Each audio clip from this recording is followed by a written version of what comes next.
Hey, comic book fans, welcome back to another episode of Comic Book Geezers. I am Wild Bill, the Unknown Comic, your host and the inventor of this show right here. Hi, Pete. How's everybody doing? Thanks for joining us once again here on Comic Book Geezers. Today, we told you about some of the strongest and coolest villains and heroes. Well, now we're going to get to the kind of the weakest and the lamest of the villains in the Marvel Universe. So we've each picked out, 10 or 11 or 12 or something like that of villains who we feel are pretty weak, pretty lame, and just kind of useless. So I'll have Bill kick us off with some of his here. I'm going out of order. Just the Fantastic Four, the Crusader. I don't know. He was like a one-hit wonder, this guy. So I kind of picked him. You could spend all day with Spider-Man. Spider-Man and Daredevil, I think, have the biggest... The Gibbon? Yeah. This guy really even had no superpowers. This guy wanted to be a hero. Right, he falls to his death at the end of this issue. Yeah, sadly. Spoiler alert. He wants to team up with Spider-Man, and Spider-Man's a solo act, and so the guy feels rejected, and then kind of gets on a grudge and kind of goes evil at that point. Was he like a circus performer or something? Yeah, he was an acrobat. An acrobat, right? So he puts on a... But he had no superpowers, but he wanted to do good. He wanted to be a hero. So he puts on a monkey outfit. So after rejection from Spider-Man, who was kind of really cold to him, piss off. Yeah. So he went evil, and met his demise. Yes, but so that he was kind of lame. Yeah, but a one-hit wonder. Even lamer, I thought, who had a couple of appearances, was the kangaroo. Oh, he might. And the whole jumping like a kangaroo, from watching them how to do it. Yeah.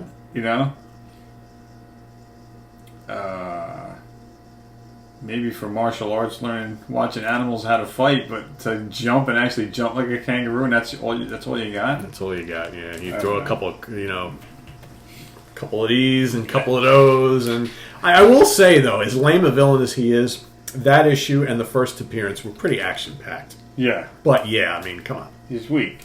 There's a reason why we never saw him again after that issue, right? Yeah. It's just no good. Oh, that's a good one. El Toro? Yeah. Going against Thor. I mean, come on. A wrestler? I don't know. Mismatch of the century. I don't know. What was he thinking? Another one-hit wonder. Yeah, no good. This one's legendary. I was going to let you go through okay, I can do that. All right. Or should I do this one now? Well, whatever you want to do. Whatever you want to do. I mean, what do you got? Oh. Yeah, so I'm going to throw... so this guy actually appeared quite a bit early on. He was actually the first official nemesis of Spider-Man, but and he would appear every so often throughout the years. Not a very popular villain, but so it's issue of Hulk and the Chameleon. Basically, this guy's like kind of power, which you can't even call it powers. He's really good at master of disguises. That's it. That's what you got. You're going to fight the Hulk or Spider-Man or any of these other because you can change your appearance? Lame. Sorry. That's my first one here.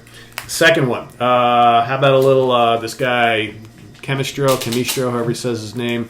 He would show up to battle Luke Cage on occasion. Again, another guy got no superpowers, nothing. He just wears that costume, and he's got this little gun that can change like the properties of matter, wood, matter, that sort of thing. So you can change steel to glass to steel, blah blah blah.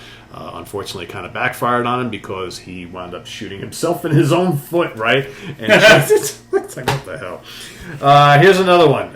This guy popped up all over the place. No powers to speak of, other than the fact that he's really smart. The Thinker or the Mad Thinker. He would, he was always trying to bring Iron Man to his demise, and went up against the Fantastic Four and the Avengers. I mean, this guy was in the mix all the time, but again, he's just some normal dude who's angry at the world, right? And but is really smart, so can run computers and create weapons and all that kind of stuff. Whatever. Now we're getting really lame. Oh, this is Guard, the hockey villain. Really? Yeah, here he is. So what? The skates, the stick. Guard. I don't know. And of course, this came out right when the U.S. hockey team won the Olympics, right? No, that was 1980. This is a little before that. Was it a little before? Okay, so this is right around in the mid-70s when the Flyers were dominating. Okay, all right. So they were an American hockey team, usually it's dominated by the Canadians or the Maple Leafs. And of course, Marvel Comics was based out of New York, so they probably, the little Philly connection. They probably had some guys with on the Ranger rivalry in the Islanders. Yeah. So, but I mean, that's like the lamest thing ever. Yeah. Speaking of lame, the leapfrog. Yeah. He appears in Spider-Man later on, also like in the high 200s. So I didn't like this guy. He's kind of kangaroo-y. Yeah. Another kangaroo. He predates the kangaroo. This guy. He does. So that's what makes the kangaroo even lamer, because of this guy. Yeah. It's like he already did it once. They're both lame. This guy. Blockbuster. What a lame name, too. The bank robber. That's some bank robber getup. Yeah, right? The green and yellow. Lime green, yellow. It works for Electro, but not this guy. Not for him. It even works for Loki, but not him. Blockbuster. I think he had a Blockbuster the bank robber. I think he could have came up with a better name than Blockbuster. Yeah. And the fact that he's even getting a punch in on Omega. Omega was pretty strong, actually. Yeah. He actually whooped on Omega a couple of times. Yeah. Because he appears in a couple of issues. This is like a second bank robbery. This is... Do you want to do a couple more? Or do you want to do a unanimous pick together? Let's do that together, yeah. So we both have him on our list, this guy. Oh, my God. Rocket Racer. Yeah. Let's First appearance right here. Let's capitalize on the popular skateboarding theme of the day and create a villain who rides a skateboard. Okay. But his skateboard has like rocket powers. I don't know. Rocket powers. He's got. He was going so fast he could go up the side of buildings, kind of like the Flash, defying gravity. He's got the headphones on. I'm going to take it a step further. The big wheel. You got 2 for 1 there, right? 2 for 1. You got Rocket Racer again in his second appearance with this big wheel thing. A one-hit wonder. This wheel. This would have been better if it had something going after Iron Man, I think, or the Hulk. The wheel, but anyway, I like the cover.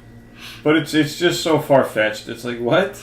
Yeah. This is like Spider-Man getting cheesy. No good. What predates the 80s to come. Yeah. More. Speaking of more bad things to come, Hydro Man.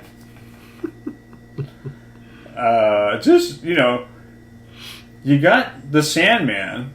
So you did this with water, now you got the Hydro Man. It just lacks creativity to me. I don't know, I can't accept this guy. It's like, I will take Sandman any day over Hydro Man. Yeah. And it's kind of the same thing with the Hobgoblin, right? You had the Green Goblin 3 times, so they went with the Hobgoblin. And it's like, come on, man, how many more goblins are you going to give me? Well, I mean, we talked about this before. This is a time period where they were desperate to bring in new villains because they kept reusing the same ones over and over again. But man, give it some more thought, guys. I mean, it's Hydro Man. Yeah. I knew this was coming. I saved this for last. Stilt Man. I know Bill's hatred for the Stilt Man. I don't know. It's just I always thought this guy was lame. But here he is actually using his gun to destroy the Spider-Man logo. He's got Spider-man knocked out. He must have done something right here because I mean. I specifically chose this over all the Daredevil appearances, So, because I think this shows off Stilt Man, I guess, at his best. Yeah. Even though he is at his weakest. I would say he looked kind of cool, but he just wasn't very cool. And then the biggest joke of all is when he decided he was going to try and tackle Thor. Yeah, that was not a good idea, dude. Not a good idea. So that's it for me with weakest Marvel villains. So for me, my next in line, I could put the whole team here, but the Circus of Crime or the Ringmaster is actually the guy who I chose. I mean, this is a team, a team of bad guys who went up against everybody. Yes. And they were able to hold their own all the time. But they were so lame. I mean, basically you had the Ringmaster who was the boss of the whole group. He didn't do anything. Couldn't he hypnotize people? Yeah, he did some sort of, he did a little hypnosis. You had the one guy, what do they call him, the bullet, the cannonball, I don't know, whatever the hell, because he had like a hard head. Okay, you had Miss Python, who had a giant python that she controlled. Control. You had these other the guys who were the what do you call it? The high flying. I don't even know their names. I could care less. But they went up against the Hulk. They went up against Spider-Man, the Avengers, Thor, Daredevil. Every time you turn around, there they were, and they got their clock cleaned every single time. They went up against Namor and Doctor Doom and supervillain team. Yeah, they did. They went up against Howard the Duck. I mean, it's like every time you turned around, there they were. I showed this one recently. He's on the inside. I'm not going to open up. But this is the reason why you've got Ben Grimm and the rest of the Fantastic Four fighting Luke Cage here is because he was under the control of the Puppet Master, who, of course... What number is that? This is 170. So, of course, he is the father of Alicia Masters. Of course, Ben's girlfriend. So so the Puppet Master was in jail, but somehow managed to get someone slipped him a little thing that he can create, like his voodoo doll thing. But that's really all he could do. He was just this feeble old man that could create these like little puppets that would then be able to. He would gain control over the minds and bodies of whoever it is that he made the puppets of. So I get it, kind of cool concept, but he's kind of lame. More Fantastic Four here. This one might be the lamest guy of all, and I've been making fun of him for years. But Paste Pot Pete, otherwise known as the Trapster, there he is down below. So basically, this guy's claim to fame is he has this gun that shoots out like liquid cement. Yeah, it stops you in your tracks. It stops you in your tracks, right? That's it. That's it, and quite frankly, thank God they gave him. Don't let him hose you down. Don't let him hose you down. I mean, he looks like some guy in a like purple pest exterminator suit here. Like he's going to try and shoot some kind of pest control crap to get rid of your bees or your rats or whatever. I mean, just so ridiculous. The one cool thing about him is they always gave him good lines because he was just like a New York City thug, and they gave him a good. All right, so this one I got to open. So there was good writing behind. But he was lame. I mean, they got beat up all the time. So he got beat up all the time. So this is Avengers 64, and the reason I pulled this one out. I wonder why he led a life of crime. I know, right? He's got to do something. Hey, you know what? I got my solution here that I can cement you in place. All right, so here I'm just looking to see if I can get a good. Oh, you're gonna give us an example? Yes. So this next villain, kind of along the lines of some of the other ones we talked about, Egghead. That's him right there. Okay, and get another picture of him right here. So again, he does have an egghead. There he is right there. Okay. He's even got he built himself a robot that kind of looks like him, right? So the robot can do the fighting for him because, as you can imagine, Mr. Egghead is pretty useless. He's just another one of those guys. Fighting does get you tired. Yeah. You can get a robot to do it, He's another one of those villains. If you're smart. The master brain who can outthink anybody. He's kind of like the Thinker. He's kind of like, a lot of these other ones I mentioned. Dude, there was all kinds of chaos in my school. I could have brought a robot to school to do some ass whooping for me, man. I would have been sicking that thing on everybody.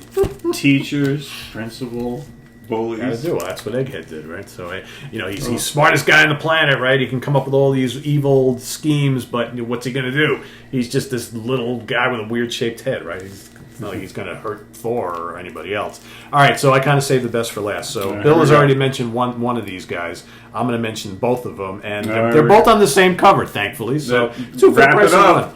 So here we have the Emissaries of Evil. This is a Daredevil King Size Special number 1. Okay. Classic cover, right? The first annual. But you got two guys on. Well, you got more than a couple guys on here who kind of suck. But all right, so you got the Matador. Okay. Yeah. The Matador. And he's got no powers. Basically, what he does, he wears a stupid Matador outfit, and he's got the whatever you call the cape, the cloth, whatever, and he basically, that's how he fights his foes, right? I mean, he's got no powers whatsoever. You got the leapfrog over here, which we've already talked about how useless he is. You got Stilt Man over here. Unfortunately for his legs not retract. Yeah, he looks kind of short here, unless maybe that's just he's not Stilton. And here you got the Gladiator and Electro, who really are the only two villains here that are worth anything. And of course, as you can imagine, Daredevil beats this entire group here because, and I don't, it's still kind of mind-boggling when you think about it, because he always has a tough time with the Gladiator, and you would think with all these guys combined, they could work together to take out Matt, but it does not happen, which just goes to show you the lameness of half of the group here. But yeah, the Leapfrog and the Matador are my two final picks for today. Electro was probably thinking after this fight, it's like, why the hell did I team up with these lamos, man? Yeah, because the writers made me. Yeah. Yep. So that's our picks for some lame ass villains. Yes, guys. we could go on forever. And I'm sure there's more. Oh, yeah, hell yeah, there's 5,000 characters. You're damn right there's more, but I'm only picking 10 because I got a life. I got to move on, kids. Oh, I missed one just because I didn't have some. Batroc the Leaper. Totally forgot about him. How can you forget about the Leaper? I mean, the only good thing about him is he's kind of a good grappler. But his claim to fame is that he can jump all over the place. Yeah, I'm like, what is in the handy world? when you're in the comic book business. And that's why they always had him fighting Captain America, because this was before Captain America was like beefed up with the super soldier stuff, right? So he would always get into these battles with Cap, and every time Cap would throw the shield at him, the Leaper would leap out of the way. And of course he was a French Canadian, so he had that French accent, right? Oh, Captain America, right? And it's just ridiculous, totally ridiculous. And of course he had the Frenchy mustache. All right, I'm like, oh man, how lame is corny. this? Totally corny, but there you have it. Lots of lame-o villains. Corny here. villains. Lots You've got it here. You got your corny villain dose today, kids. Yep. I'm Wild Bill from Comic Book Geezers, as always, saying thanks for your comments. Thanks for being here. Thanks for watching and your support. Please tell your friends if they like comics to check us out, and click the notification bell so you can be kept in the loop every time we got a new video coming out. And stay tuned for more good stuff. I'm Wild Bill saying thanks again as always. We'll see you next time. And I'm Pete, and we will see you next time. Take care, guys. Have a good one. Bye-bye. Bye-bye.